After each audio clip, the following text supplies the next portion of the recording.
I didn't mean to hurt you. I'm sorry. I didn't mean to hurt you. I'm sorry. I didn't mean to hurt you. I'm sorry, you mumbling about? He scratched his head and wiped the crust from his eyes.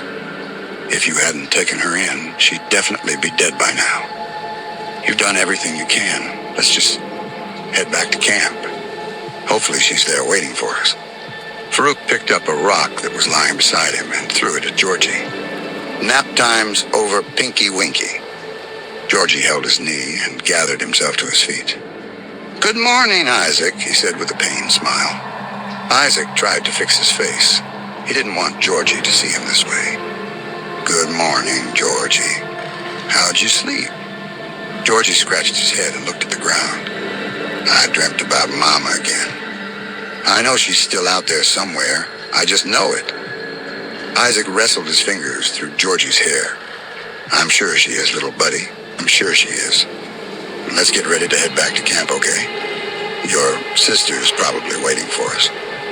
Isaac and the others headed out the bakery, shielding their eyes from the blazing orange sun.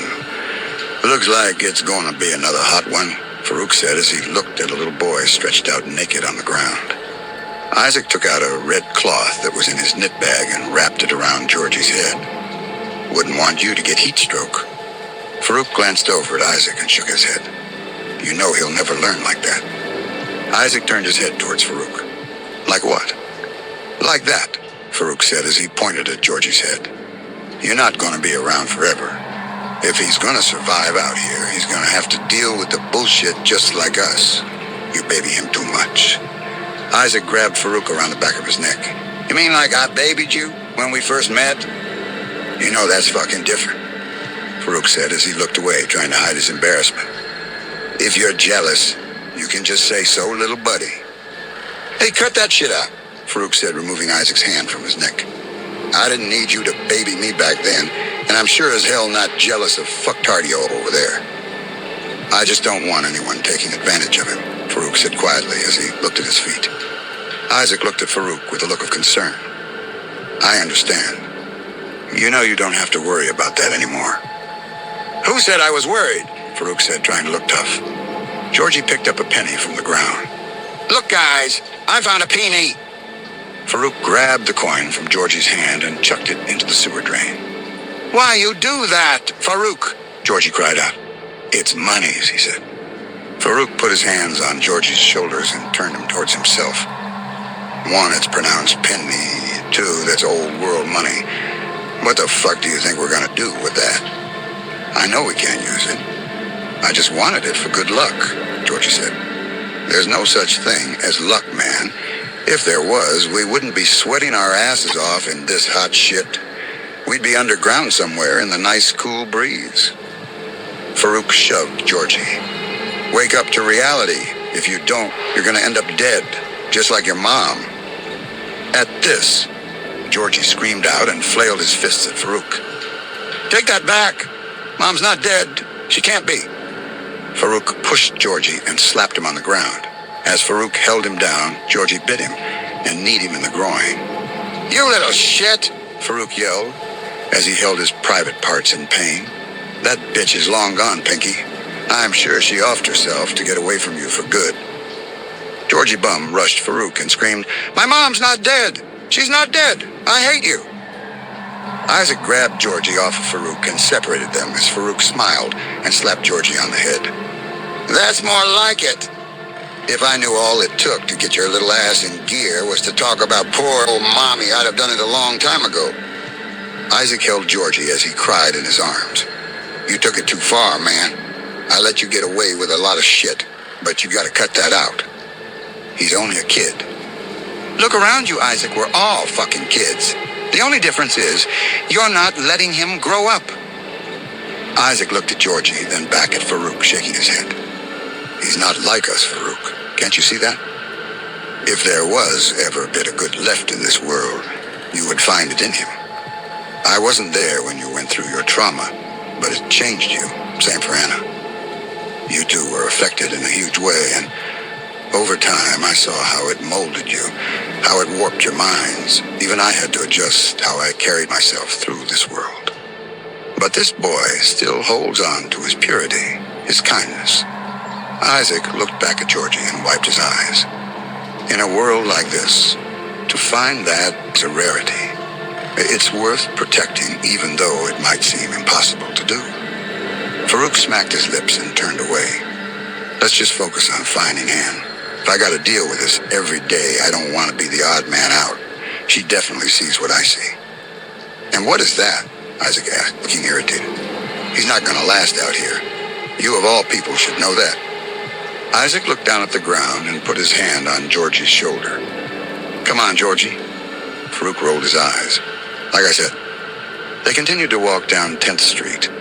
As the sun continued baking their skin, a look of emptiness filled the citizens they passed by. There hadn't been any hustle and bustle in the streets for decades. Not since after the war. Nothing was the same since then. The only thought on most of their minds was survival. They struggled on in their existence, even though hope was a distant memory. Maybe they were going off of programming. They carried on through life as if following a script, their actions seeming more autonomous than natural. Two hooded figures walked by them. One bumped into Farouk, knocking him down. Watch where the fuck you're going, asshole! Farouk yelled, brushing himself off. Watch your mouth, you little bastard, the hooded figure exclaimed. Farouk smiled and gathered himself to his feet. This little bastard's about to fuck you up. Isaac grabbed Farouk's arm and shook his head as he looked at the figure. He could tell something was different about them. Wise choice, the other hooded figure said as they lowered their hand from their waist. Isaac held his hand firmly around the grip of his railgun hidden in the back of his shirt. And what were you planning on doing with that? The figure said as they cocked their head to the side. Isaac slowly lowered his hand and held it by his side. I'm just protecting my family. The figure said as they turned around and continued walking through the street. Maybe next time, shortstop, the other hooded figure said as they turned and followed behind their companion. Farouk stared at them as they walked off, barely containing his frustration. Why'd you stop me? The fucker was clearly begging for it. Isaac motioned his fingers. You were about this close to beating Georgie to the afterlife?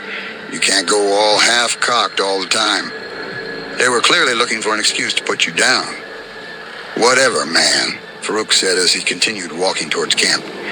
Isaac held Georgie's hand as they followed behind Farouk. They journeyed on through the streets and dirty, grimy alleyways of Central District until they finally arrived back where they started. As Farouk opened the front of their tent, he was met by an unexpected visitor.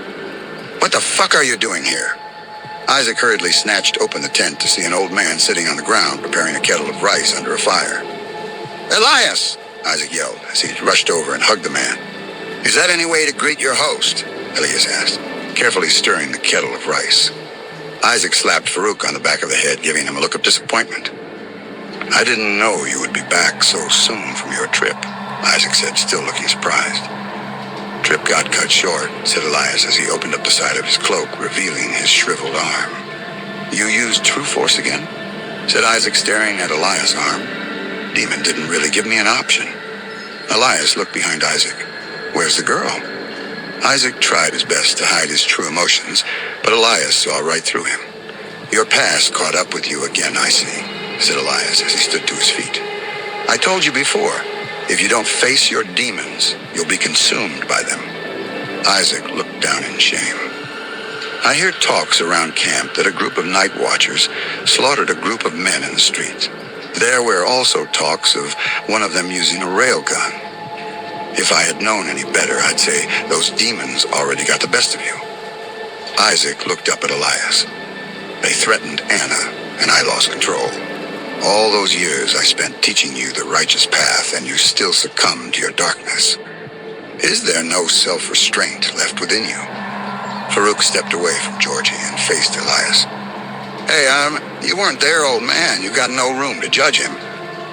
He did what needed to be done, exclaimed Farouk, putting his hand on Isaac's shoulder. What needed to be done? Elias gripped his arm to stifle the pain coursing through it. I tasked you with watching over the camp in my stead.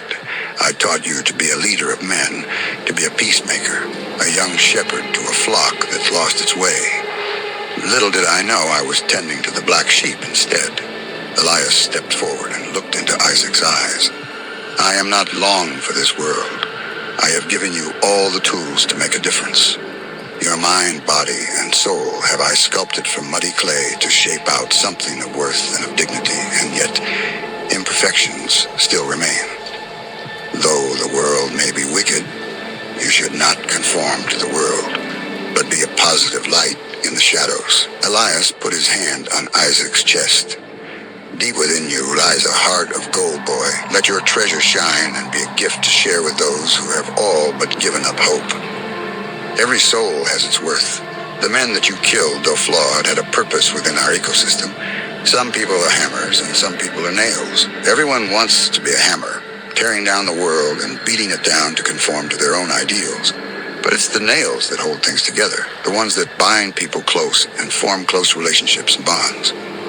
Farouk scowled at Elias. Those fuckers had no purpose. And if they did, they forfeited that purpose the minute they threatened Anne. Who do you think you are, old man? You preach and give these long-winded sermons, but you can't keep making excuses for these losers. They were rotten to the core. I've seen and experienced firsthand the type of evils people like that commit. I mean, look at us. You don't see us going around raping and killing innocent people. Elias closed his eyes and raised his head. He could see there was no getting through to Farouk. He was already too far gone to see his reasoning. It may seem like you made the right decision, but what happens when those who remain pick up that same spirit and decide that someone must pay, that the pain they feel won't be extinguished until the ones responsible are in the earth? You mean to tell me you alone are mighty enough to douse all that hate? You are but a fool if you believe that. You're not the only ones with a stick, and no matter how big you think the stick is, there's always someone out there with an even bigger one. So we're just supposed to take what they give us? Farouk asked, frustrated at Elias. The meek shall inherit the earth, and the wrathful shall inherit nothing but death. Are you prepared for a fate like that? Living like this, we're dead anyway. It's just a matter of time, Farouk said. Enough, Farouk. Isaac said, growing weary of his back and forth. I owe this man everything. I won't have you disrespecting him any further. Farouk searched Isaac's gaze, looking for a chance to continue his retort, but he could see Isaac was serious, and he didn't want to get on his bad side. Fuck this, Farouk said under his breath as he walked out of the tent. Please forgive him, Elias. He still holds a lot of anger in his heart from his past. Elias sat down and continued stirring the kettle of rice. As do you, he said. Elias relaxed his shoulders and blew out a deep sigh. The boy doesn't understand balance, and I can't teach him that. Only you seem to understand consequence. But I must ask. Elias locked eyes with Isaac as he spoke. What do you think will happen when that lone miscreant you let go comes back for blood? And he will come back. If not with more just like him, he definitely won't come back empty-handed and unprepared, seeing as you revealed your hand to him. Isaac shook his head and pondered the subject.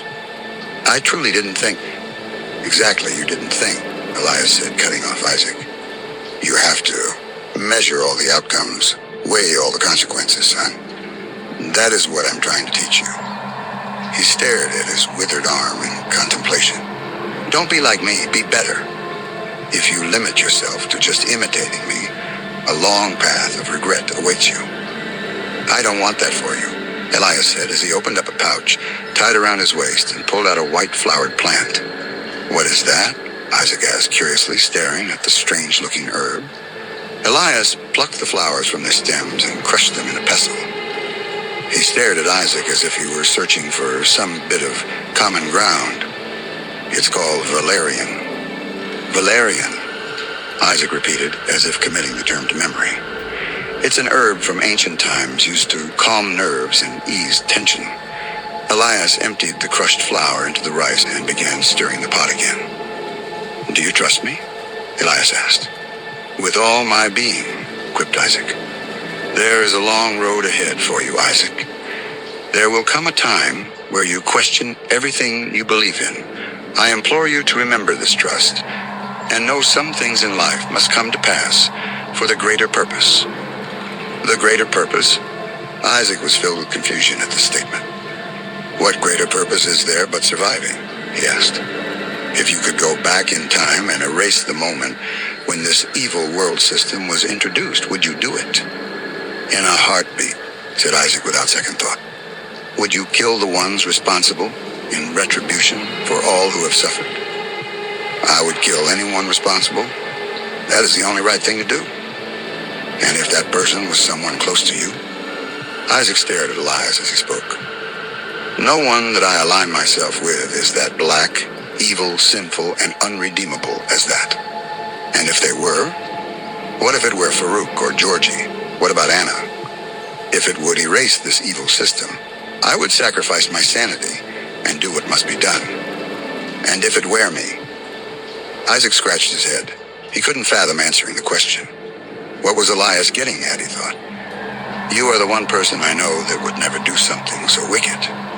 I won't entertain the thought of it. I won't taint the image I have of you with evil thoughts.